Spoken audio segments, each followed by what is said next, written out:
Good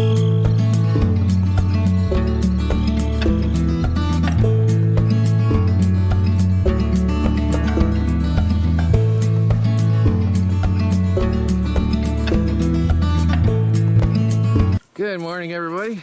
Troy from the Do-It-Yourself world. Unbelievable. The day after.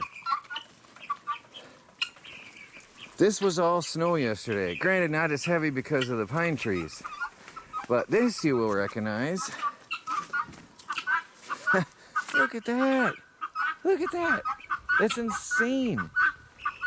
It is almost 50 degrees out. Look at that. I just shoveled the pathway. I didn't do the pathway yesterday because it would have made no sense at all in this weather. Or yesterday in the weather. I knew today was coming. I knew today would be warmer.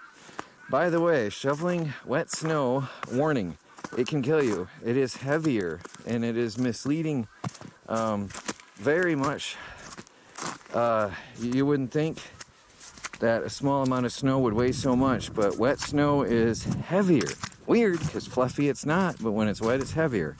You'd think it's the same snow. Anyway, I cleared my pathway out here to my shed, and it is out here knee deep. And I knocked off the snow off what's left of my shelter for my sawmill. It is keeping it out of, out of the weather. And I'm trying to knock some snow off the top of the carport, what's left of it. Snow is receding already. It's beautiful out. The day after. I might do a video on Amish sheds one day. If you get an Amish shed, you don't want the roof to slant over the door, because it creates a nightmare in front of your door. But that's for another day maybe. I just shoveled this and it's coming, look, it's melting to soup already. Wow. It's amazing after a snowstorm. So incredible. Look at that. I hope you can see it. I can't see my camera. I got to the point where I can pretty much walk and point to the camera and it does what I needed to do. Look at that. Wow. I didn't hit bare grass or dirt. It's melting down. This is over waist high. That's off the roof of the greenhouse. I just shoveled me a pathway over here. Look at the soup building up. I got in here and I just watered the greenhouse. It's an awesome, fresh, earthy smell. So I do try to maintain when I get a chance out here and water it from time to time. Sadly, we had some chickens get in, and I don't know what's left, honestly. I don't know what's going to come back. I don't know what survived from the chickens. It was not a good thing. So I don't know. I won't know for a couple months what may or may not have survived out here, sadly. But spring is in the air. Well, it will be. We got more snowstorms coming. Spring will be in the air, and I will be working out here and improving the greenhouse. Meanwhile, we've got some rocks from our adventures and from our yard and from everywhere I've been collecting for a couple years now. And I'm going to start sorting these out. There's fossils in here and stuff, and I don't know, it got to be a mix because some of this got buried under snow in front of the chalet. Anyway, I'm going to start sorting these out and listing some for sale and polishing some, whatever I see fit. Like fossils, that's a really nicely defined fossil. Does that show up? I don't know if that shows up on the camera. It's got some really good pores showing out of that, and they're little crystally centers. Beautiful. I don't know if I can get that in the sun to show, but they're pretty. I've got a lot of fossils in this one, and mixed varieties. I might do some mixed fossil boxes for some people, because some are not totally perfectly developed. These are a lot of these are glacier washed or water washed, So there's some rounded forms. That looks like a piece of a horn coral, I'm thinking.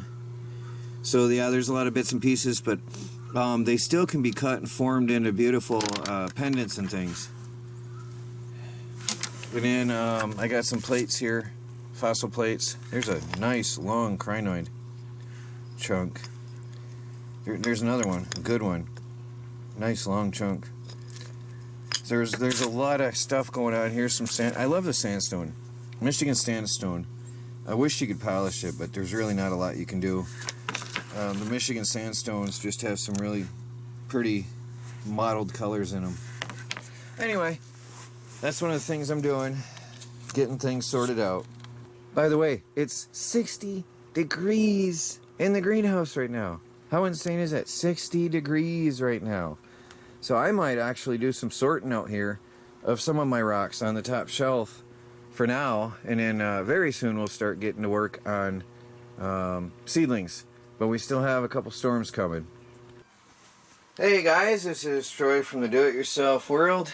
I have a really cool and exciting package here today. This is going to be some fun.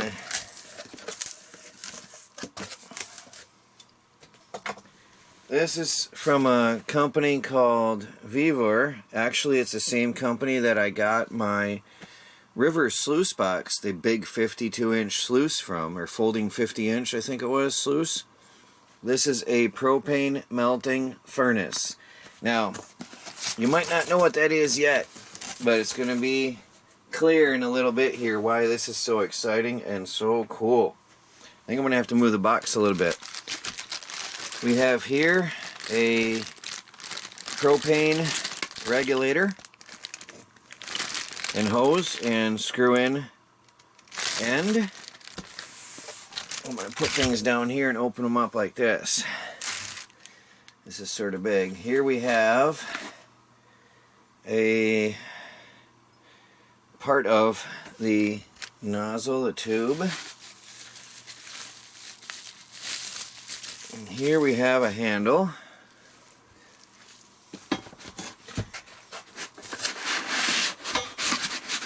Oh, that's stuck in there. Here we have a lid. Ooh, I gotta be careful of those fibers. Hold on one second. Well, I'm gonna leave the lid in here for a minute. That's got some fibers, some fireproof fibers. And here we got a brush. There's a lot of things in here. More than I really thought. Okay, there's a valve for your propane.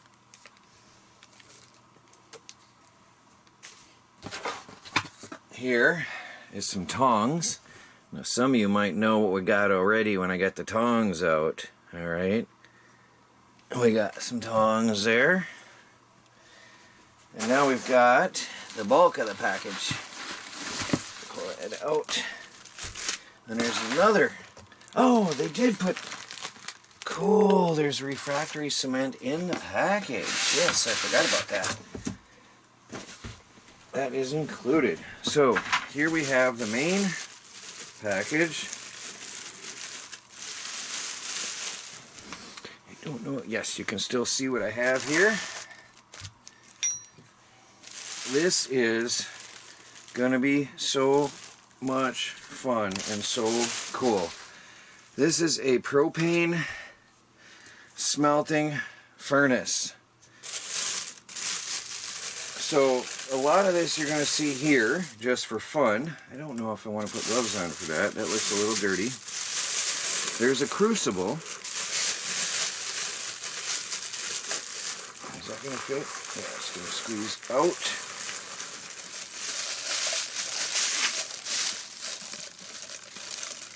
Alright, there's a crucible. And this is for melting metal, and it's big too.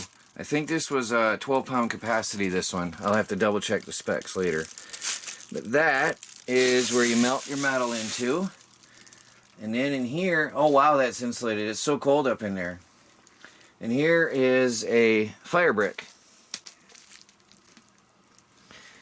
All of this adds up to be a really, really awesome thing.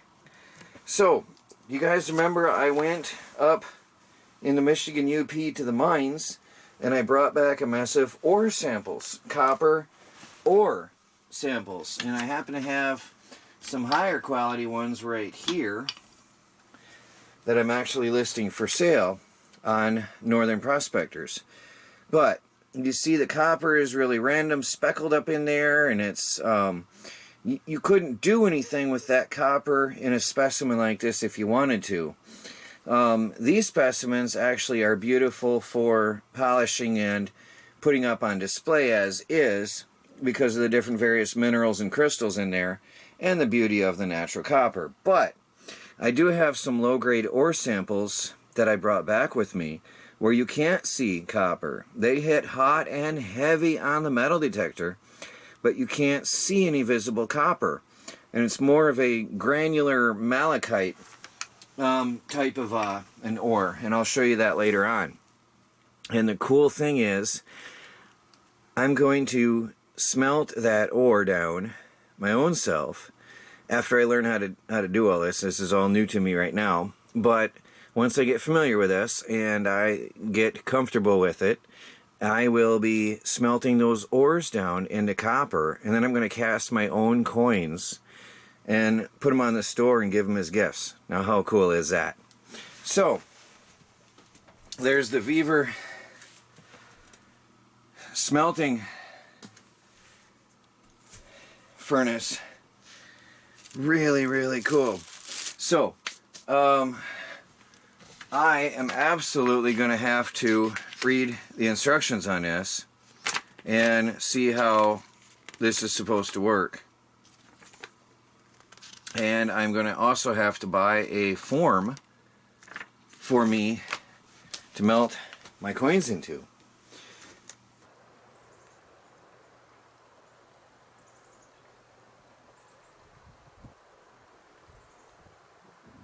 Hi guys. It is beautiful out. Amazing. The thermometer says 45, but when you're in the sun it always feels better. I mean, it feels like 70 right now. Oh, Melanie's got something cooking. I don't know if you saw that smoke going by. It smells like barbecue. It is incredible. Just, I'm out of breath because I've been shoveling snow, but to just sit here, even the breeze is not cold. This is an interesting time of year when the air feels awesome, but yet the ground is covered with snow. I think I remember last year, what was I doing? Hanging up security lights at this time of year. I remember I was without a jacket on that day. Really enjoying it. So I've been shoveling some more. I'm getting a path up to the old sawmill shelter. I want to start rebuilding that. And I've been further working pathways and expanding pathways and digging deeper, because it will freeze tonight. We're going to have 39 tomorrow, a lot colder than today. But then we're going to go into deep cold again around Wednesday. And so I want to make sure that there's no icy patches for us out here. I'm hoping I can burn it off to the ground. So when we walk out here after it freezes, we won't have any icy patches or slippery spots. Nobody gets hurt carrying things to and fro. Well, I'm going to get back to my little break here and enjoy this. It's just, you can't imagine how warm it is. If the sun is right on me, it's just amazing right now. Peaceful. Well, you don't have to watch me sit here and enjoy the sun. Although I know some people are in Florida right now. I'll take what I can get.